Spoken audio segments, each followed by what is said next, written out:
अब अपने पैनल के पास चलते हैं और ट्रेड्स लेना शुरू करते हैं। क्विक सिंगल्स, गाबा सर गुड मॉर्निंग, बताइए आपका क्विक सिंगल।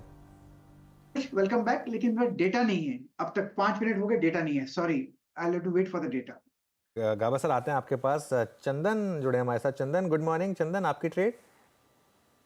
बिल्कुल, गुड मॉर्निंग। देखिए, काफी अच्छा मूवमेंट सिलेक्टिव स्टॉक्स में मिड कैप में देखने को मिल रहा है। इंडेक्स जब तक 21,500 के ऊपर है तब तक 21,500, 850, 22,000 की रेंज बननी चाहिए। जस्ट एक स्टॉक को मैं हाईलाइट करना चाहूंगा बिफोर नेट ट्रेड। देखिए, सूला हमने लास्ट ट्रेडिंग सेशन को डिस्कस किया था और आई थिंक 25-30% की रैली इस काउंटर में देखने को मिली है। नेट ट्रेड के हिसाब से आप यदि देखना चाहोगे तो मैं यहाँ पे फोकस करना चाहूंगा ओलेक्ट्रा पे। ऑटो ईवी रिलेटेड कंपनीज पे हमारा पॉजिटिव हुआ है, काफी अच्छा रन अप आया, बट अभी भी मेरा मानना है अपमूव बनना चाहिए। 1530-35 के आसपास ओलेक्ट्रा खरीदारी की सलाह रहेगी। 1495 का सपोर्ट रहेगा, ऊपर में लगभग 1590 के टारगेट के लिए। तो ओलेक्ट्रा खरीदारी की यहाँ पे सलाह रखेंगे। ओके, इलेक्ट्रा खरीदारी की सलाह रखेंगे। सचिन बताइए आपका क्विक सिंगल। अनुज जी, डिस्क्लोजर होगा कि पहला प्रेफरेंस एचपीसीएल ही था। हमने हमारे क्लाइंट्स को भी वही रिकमेंडेशन दी थी, बट ऑलरेडी काफी अच्छी मूव वहां पर अनलॉक हुई है। तो फिलहाल मुझे लग रहा है बीपीसीएल में भी एक अच्छी मोमेंटम बनना चाहिए। जिस तरीके से 2 हफ्तों से 460-65 के आसपास का एक सप्लाई जोन था, आई थिंक ये सप्लाई जोन ब्रेक हो जाना चाहिए। एंड लगभग 480-85 के पहले कोई मेजर हर्डल नहीं है स्टॉक में। तो यहाँ पर मुझे लग रहा है बीपीसीएल में थोड़ा सा एक प्रीएम्प्टिव लॉन्ग लेना है। स्टॉप लॉस आप लगभग अराउंड 460 पे ही लगाए। अगर ये ब्रेकआउट सस्टेन हो जाता है 465 के ऊपर, तो आई थिंक 480-85 तक कोई मेजर हर्डल नहीं है। तो खरीदारी करनी है बीपीसीएल के काउंटर में 460 के स्टॉप लॉस के साथ। ओके, 60 के स्टॉप लॉस के साथ 460.32 पे आपका बीपीसीएल लॉन्ग ट्रेड है। और मानस आपकी ट्रेड क्या रहेगी? वीरेंद्र जी, मैकडॉवेल पे ध्यान है। यूनाइटेड स्पिरिट्स की मैं बात कर रहा हूँ, जहां पर अभी कुछ दिन पहले ही स्टॉक ने 20-डे मूविंग एवरेज पे सपोर्ट लिया था। फिर वहां पर बाइंग इंटरेस्ट देखने को मिल रहा है और हायर टॉप्स हायर बॉटम्स का ट्रेंड तो पहले से ही है। तो यहाँ पर खरीदारी करने की राय रहेगी 1108, 1108 के स्टॉप लॉस से आप खरीदारी कर सकते हैं। 1145 तक के टारगेट्स पॉसिबल हैं। ऑप्शन में अगर ट्रेड लेना हो तो एट द मनी 1120 वाला कॉल ऑप्शन जो 37-38 पे ट्रेड हो रहा है, वहां पर आप 28 के स्टॉप लॉस से खरीदारी कर सकते हैं। और टारगेट इस ऑप्शन में 60 से 65 रुपए तक के हो सकते हैं। ओके, यूनाइटेड स्पिरिट्स याद रखिएगा, ये प्राइस आपकी स्क्रीन पे 1125.30 जो है वो ऑल टाइम हाई है। हमने लास्ट वीक यूबीएल में मूव देखा था, नाउ इट्स यूनाइटेड स्पिरिट्स जो अच्छा करता है। राजेश सतपुते जी आपका ट्रेड। वीरेंद्र जी, देखिए नजर है आईसीआईसीआई प्रू पे। अगर आप इसका स्ट्रक्चर देखें तो एक क्लीन ब्रेकआउट मिला है। आज 552 पे ये चल रहा है, तो हम बाय करेंगे above 550। Stop loss will be at 542 और जो टारगेट दिख रहा है, जो वहां पे रेजिस्टेंस आएगा, इसको मुझे लगता है वो आएगा 570, 575। तो it's a buy in ICICI Pru. Buy in ICICI Pru. Kavita ji आपका ट्रेड इस समय का। या अनुज जी, अशोक लेलैंड पर नजर है। मुझे लगता है 182 के लेवल कंडीशनल बाय होगा। वंस इसे क्रॉस कर पाता है, मुझे लगता है यहाँ एक अच्छे मूव एक्सटेंड होने चाहिए 106 तक के लेवल के लिए, 186 के लेवल के लिए अशोक लेलैंड पर बाय ट्रेड इनिशिएट कर सकते हैं। 179 का स्टॉप लॉस मेंटेन करें। ओके, और आशीष जी आपका ट्रेड।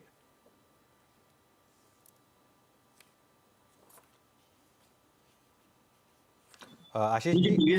टीवीएस मोटर्स पे खरीदारी की सलाह रहेगी कि अहम क्लस्टर पे स्टॉक आ चुका है वापस। 2000 का इसका जो जोन था, मैक्सिमम कॉल राइडर्स वहीं प्लेस्ड है और इसे वो आज कंफर्टेबली निकालता हुआ देखने मिला है। करीब करीब 5.5 लाख कॉल राइडर्स का जोन है और जिस हिसाब से स्टॉक ऑलरेडी अपने ऑल टाइम हाई के काफी नजदीक है, हमें लग रहा है कि वेल प्लेस्ड है इसमें नया फ्रेश हाई बनाने के लिए। तो 2060 के टारगेट के लिए इसमें खरीदारी की सलाह रहेगी। जो स्टॉप लॉस इसमें मेंटेन करें वो 1960 का कैसे मेंटेन करें। ओके, चलिए गाबा सर के पास चलते हैं। गाबा सर, अगर आपका डेटा आ गया हो तो इस समय की ट्रेड। जी जी, अभी भी आया है। स्टॉक जो मैंने चुना है इस वक्त क्विक सिंगल्स की, वो है एचडीएफसी लाइफ। ट्रेड करा है 650 पर, स्टॉप होगा 646 पर, टारगेट होगा 660। Yes, HDFC life. अच्छा, अब एक बार जरा निफ्टी का इंटरडे चार्ट लेकर आइए। देखिए क्या शानदार एकदम से मोमेंटम आया। ये गया 21,706 तक और ऑलमोस्ट उस जोन में आया, वो जो बाय जोन है 21,650 से 21,700 का बाय जोन था। 21,706 तक आया और फिर वहाँ से रिवर्सल लेकर 21,760। और ये काफ़ी इंटरेस्टिंग है। एक बार जरा निफ्टी का कंट्रीब्यूशन देखते हैं, क्योंकि बैंक निफ्टी अभी भी रेड में है लेकिन निफ्टी के कंट्रीब्यूशन में आपको अब सबसे ऊपर दिखाई देगा रिलायंस।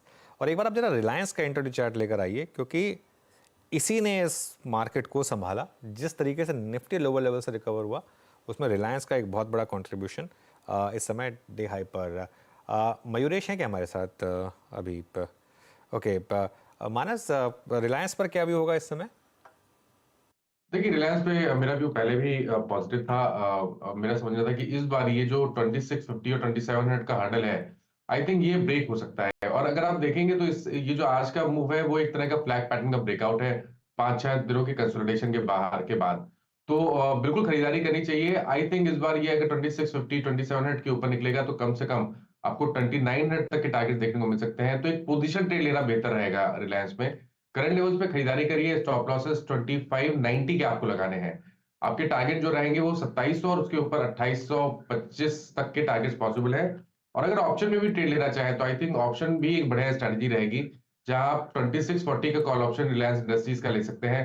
45 रुपए पे ट्रेड हो रहा है, एक पोजीशन ट्रेड लेना चाहिए 34 रुपीज के स्टॉप लॉस से।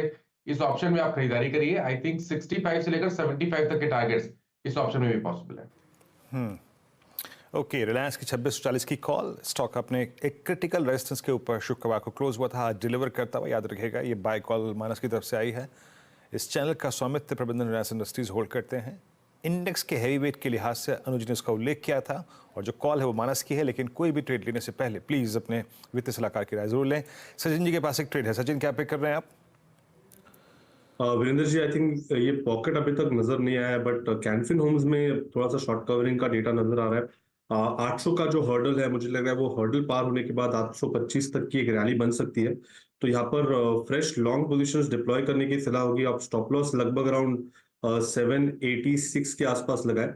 एंड इंट्राडे में ही अगर ये 800 का लेवल टूट जाता है तो आई थिंक 835 तक का पोजिशनल टारगेट अवेलेबल होगा। इंट्राडे टारगेट होगा अराउंड 816 का।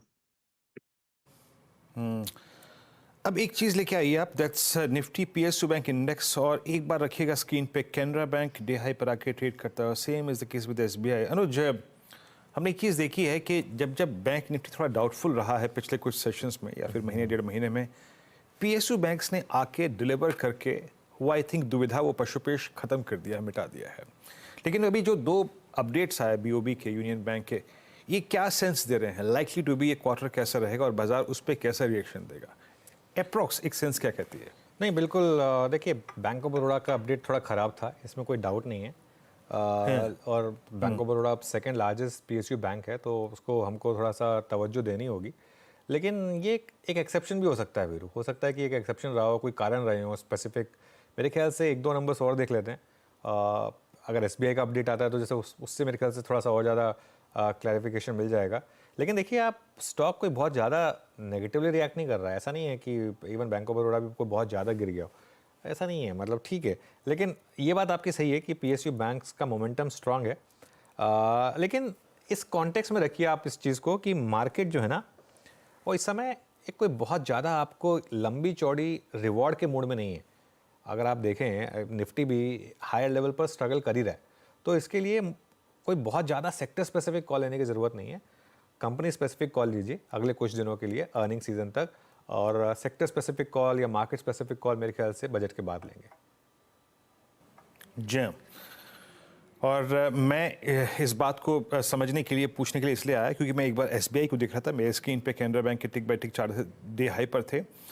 एक बार प्रीएम्प्ट करते हैं एसबीआई को थोड़ा सा।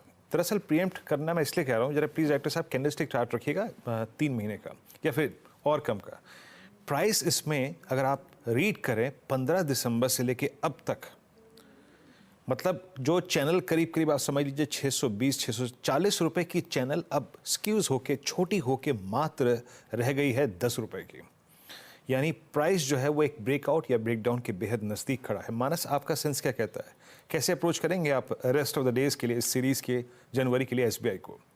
जी, तो देखिए, ये सही है कि जो रेंज है वो नैरो हो रही है। और बिल्कुल सही है कि हो सकता है कि हमें आइदर साइड का ब्रेकआउट देखने को मिलेगा। लेकिन अगर एक बेट लेना होगा तो ऊपर के साइड का होगा, क्योंकि करीब 4 हफ्ते पहले ट्रायंगुलर फॉर्मेशन का ब्रेकआउट वीकली चार्ट पे देखने को मिला था। और आई थिंक ये जो डेली चार्ट पे बन रहा है, ये एक फ्लैग पैटर्न है जो कि 22 मूविंग एवरेज के ऊपर बन रहा है, इसलिए ऊपर की तरफ के चांसेस ज्यादा लगते हैं। अगर एक ट्रेड लेना होगा तो वो डेफिनेटली लॉन्ग साइड पे होगा, 625 के स्टॉप लॉस से खरीदारी करेंगे स्टेट बैंक ऑफ इंडिया में, और टारगेट 675 से 685 के हो सकते हैं।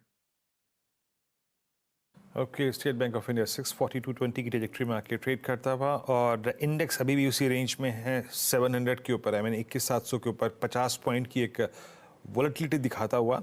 लेकिन जैसे कि अनुज कह रहे थे कि थोड़ा सा यहाँ पे स्टॉक स्पेसिफिक होते हैं, इंडेक्स को थोड़ा सा अगर आप देखें अवॉइड करके स्टॉक स्पेसिफिक होकर बात करते हैं। Let's bring Bharti Airtel. ये शुक्रवार को एक डाउन स्विंग था, लेकिन ओवरऑल दिसंबर में अब तक काफ़ी स्ट्रॉन्ग रहा है। आशीष बहती जी, मेरे ख्याल से हाल फिलहाल में आपने एक भारतीय एयरटेल पे व्यू शेयर किया था हमारे मंच पे, आपके ठीक भारती पर इस वक्त? जी वीरेंद्र जी, सेटअप काफी अच्छा है और जिस हिसाब से स्टॉक ऑलमोस्ट अपने ऑल टाइम हाई के पास ही काफी ट्रेड कर रहा है। फ्राइडे के सेशन में इसने ऑल टाइम हाई लगाया था, थोड़ा सा फिजल आउट जरूर हुआ वहां से, बट बहुत शानदार इसमें मूव बना हुआ है। मुझे लगता है कि इन लेवल्स पे भी खरीदारी की जा सकती है। जो टारगेट्स है हमारे इसके थोड़े से लंबे 1090 तक के टारगेट्स हमें लगता है कि इस सेशन ट्रेडिंग सेशंस में ही देखने मिल जाएंगे। इस एक्सपायरी के सेशंस में जो उसमें स्टॉप लॉस मेंटेन करना है वो 1040 का एक एसएल मेंटेन करेगा। एसएल रहेगा, और अगर आप लॉन्ग हैं इस पर तो रहिए। और एक बार IRCTC लेके आइएगा 921, आज से 5-7 दिन पहले स्पॉटलाइट में भी जिक्र किया गया था। मेरे ख्याल से रेंज थी उस वक्त 903 904 की, इतना इट्स 921। हमने फ्राइडे को भी डिस्कस किया था ओपनिंग में। अच्छा मूव यहाँ पे। सचिन, आपका सेंस क्या कहता है IRCTC पे, कैसे अप्रोच कर रहे हैं आप इसको 921 पर? वीरेंद्र जी, यहाँ पर ट्रेंड के लिहाज से तो कोई डाउट नहीं है, काफी शानदार ट्रेंड में है। बट अगर मोमेंटम की बात करें तो काफी ग्रेजुअली ऊपर जा रहा है। इनफैक्ट 900 920 930 के आसपास काफी क्लस्टर रेजिस्टेंस है। तो मुझे लगा यहाँ पर थोड़ा सा एक लेवल बेस्ड ट्रेड लेना चाहिए। अगर किसी की एग्जिस्टिंग लॉन्ग पोजीशन है तो मेंटेन करने की सलाह होगी 902 के स्टॉप लॉस के साथ। ओके, अच्छा देखिए, मार्केट ने पहला वार्निंग साइन दिया है आपको आज के लिए, पहला वार्निंग साइन, इसको सुनिएगा। मिड कैप इंडेक्स लेकर आइए इंट्राडे में, और इंट्राडे में ये देखिए मिड कैप इंडेक्स किस तरीके से, तो निफ्टी दिखा दिया, मिड कैप इंडेक्स देखते हैं। मिड कैप इंडेक्स कोलैप्स हुआ, हालांकि एडवांस डिक्लाइन अभी भी पॉजिटिव है, लेकिन ये मुझे लग रहा है कि जल्दी शायद नेगेटिव हो जाए। और देखिए अगेन निफ्टी आकर अटक गया उसी जोन में, वो जो प्रॉफिट बुकिंग वाला जोन था वहाँ पर, और अब निफ्टी रेड में आने की तैयारी कर रहा है। लेकिन बैंक निफ्टी पर खास ध्यान रखें, 48,040 यहाँ पर इस समय बैंक निफ्टी पर, और थोड़ी सी मुझे लग रहा है कि यहाँ पर इस समय वीकनेस बढ़ रही है। एज अ सेड कि अभी के लिए थोड़ा सा वार्निंग साइन है, ज़्यादा इसमें रीड नहीं करेंगे। एक बार इवन DLF लेकर आइए, जिस तरीके की शुरुआत हुई थी उसके बाद न्यूज़ में सेलिंग आ गई वहाँ पर। ये देखिए DLF का चार्ट देखिए, खुला कहाँ और कहाँ जाकर अब इस समय टिक रहा है ये स्टॉक, और ये भी रेड में जाने की तैयारी कर रहा है। तो अगेन आप चीज़ों को ना इंट्राडे में न्यूज़ के बेसिस पर नहीं ट्रेड कर सकते हैं, इस चीज़ का भी ध्यान रखिए, क्योंकि कई बार वो न्यूज़ आती उस टाइम पर है जहाँ पर लोगों को निकलना होता है। तो इसके लिए ये देखिए इस समय स्टॉक का अब डीलों पर काम करता हुआ ठीक है मार्केट। वैसे अभी भी काफ़ी स्टॉक्स है जो आपको ट्रैक्शन दिखा रहे हैं। एक बार MCX लेकर आइए, मेरे ख्याल काफ़ी दिनों के बाद MCX में एक मूव आया। MCX एक बार स्क्रीन पर रखिए ज़रा, और एक बार ज़रा आप इस पर एक व्यू ले लेते हैं। गावा सर, MCX पर कोई व्यू? चार्ट निकाल लेता हूँ MCX का। यस, MCX से लगता है एक अपमूव मिलना चाहिए। ट्रेड कर रहा है 3193 पर, लेना चाहिए स्टॉक। 3180 का स्टॉप लगना चाहिए, 13 रुपीज। टारगेट 3240, अपमूव मिलना चाहिए। साइडवेज मूव में, लेकिन इस साइडवेज मूव में स्ट्रेंथ है, तो यस लेना चाहिए MCX। लेना चाहिए। अच्छा, एक बार नौकरी इन्फोएज लेकर आइए। आई थिंक ये माइनस की कॉल थी आज सुबह सुबह। यहाँ पर एक बार जरा चार्ट देखिए इन्फोएज, अब इस समय करीब करीब डे हाई पर माइनस आपका पिक था इन्फोएज। अब यहाँ पर ट्रेड ग्रिप में होगी। स्टॉप लॉस क्या रिवाइज करें यहाँ पर? देखिए, मैंने स्टॉप लॉस 551.89 के दिए थे, तो मैं अभी समझता हूँ कि अभी स्टॉप लॉस रिवाइज नहीं करना चाहिए, थोड़ा वेट कर लीजिए। अगर ये 5300 के ऊपर निकले तो फिर स्टॉप लॉस रिवाइज करके 5274 कर लेंगे। ओके ठीक है, तो अभी के लिए इस इन्फोएज यहाँ पर एक अच्छा मोमेंटम। निफ्टी अब रेड में आया, करीब करीब 8 पॉइंट नीचे, और मिड कैप इंडेक्स अब 200 पॉइंट नीचे हो चुका है। और ये वीरू आज थोड़ी सी मुझे फीलिंग आ रही है कि अगर ये अगले आधे घंटे में स्टेबल नहीं हुआ मिड कैप इंडेक्स, तो आज मिड कैप्स की अच्छी खासी धुनाई होने की तैयारी हो रही है। और वो जो टिपिकल एक 400-500 पॉइंट वाला डिक्लाइन वाला दिन होता है ना, वो हो सकता है आज मिड कैप्स में, क्योंकि काफ़ी वन वे रैली हो चुकी है इन सब स्टॉक्स में और इंडिसेस में इसके लिए। और बैंक निफ्टी भी मुझे लग रहा है कि थोड़ा सा वीकनेस दिखा रहा है। अगर 48,000 पर नहीं रुका तो इवन 47,800 की पॉसिबिलिटी लग रही है मुझे।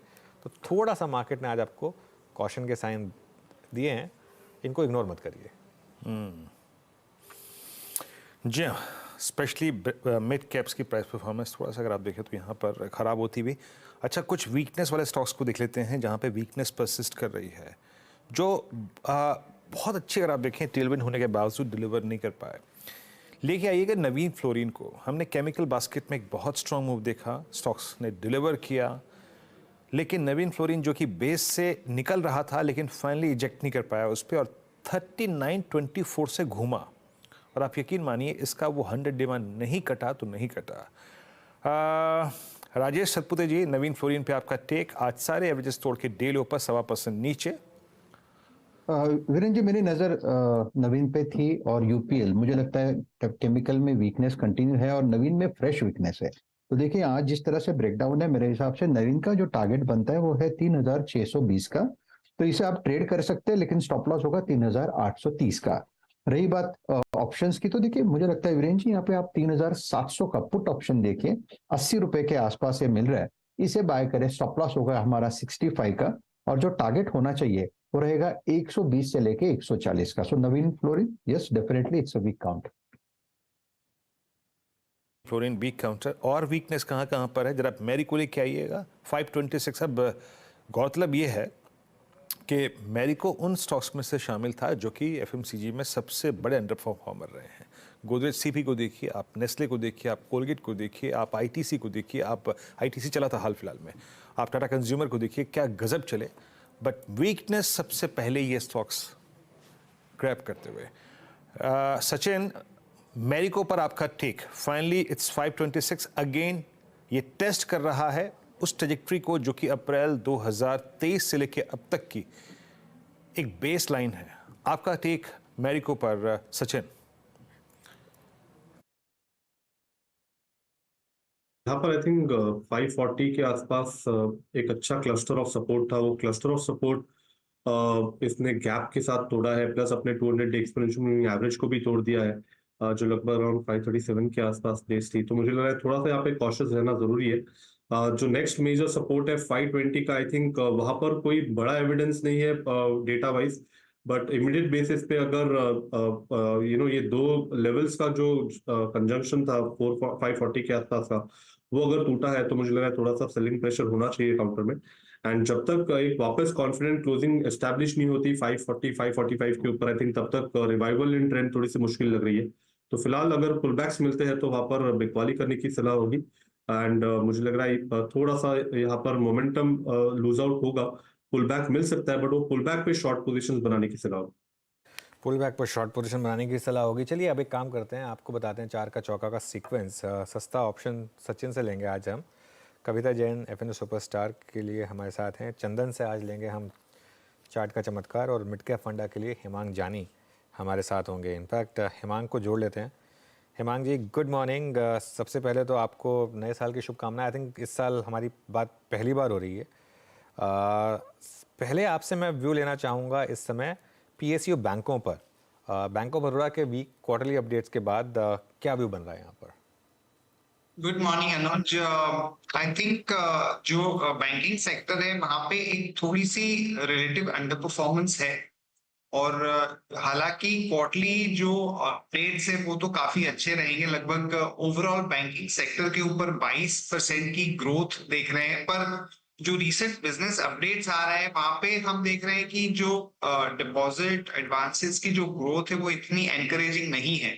उसके अलावा जिस तरह का डिपॉजिट के अंदर हमने रेट हाइक देखा था, उसके कारण थोड़ा सा एक प्रेशर भी आ सकता है।